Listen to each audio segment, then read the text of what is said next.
Amandine, responsable de projet au sein de l'Agence numérique en santé.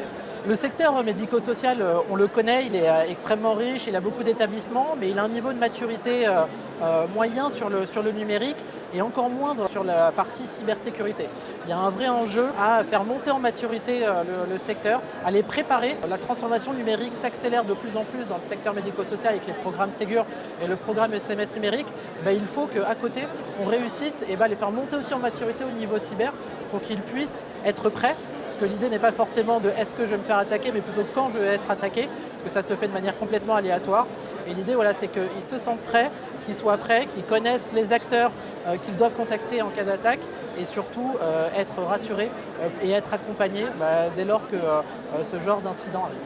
En octobre dernier, on a sorti le guide de la cybersécurité en 13 questions pour le secteur médico-social. C'est un guide finalement simple dans son contenu car il reprend 13 questions simples à se poser pour le secteur, mais extrêmement important car c'était un des premiers documents spécifiques pour le secteur. Parce que de nombreuses choses existent pour le secteur sanitaire ou de manière globale sur la cybersécurité, mais rien forcément pour le secteur en question. Et là, l'idée, c'était d'adapter des choses existantes, et donc on est parti du guide de l'ANSSI que l'on a adapté, et ça a donné ce guide qui a été très bien accueilli par le secteur et l'ensemble de l'écosystème, et qui permet de se poser 13 questions et aussi s'auto-évaluer.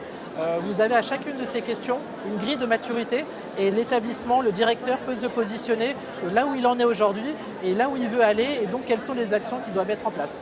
Et c'est vraiment quelque chose que l'on veut diffuser à l'ensemble des 42 000 établissements qu'on retrouve sur l'ensemble du territoire.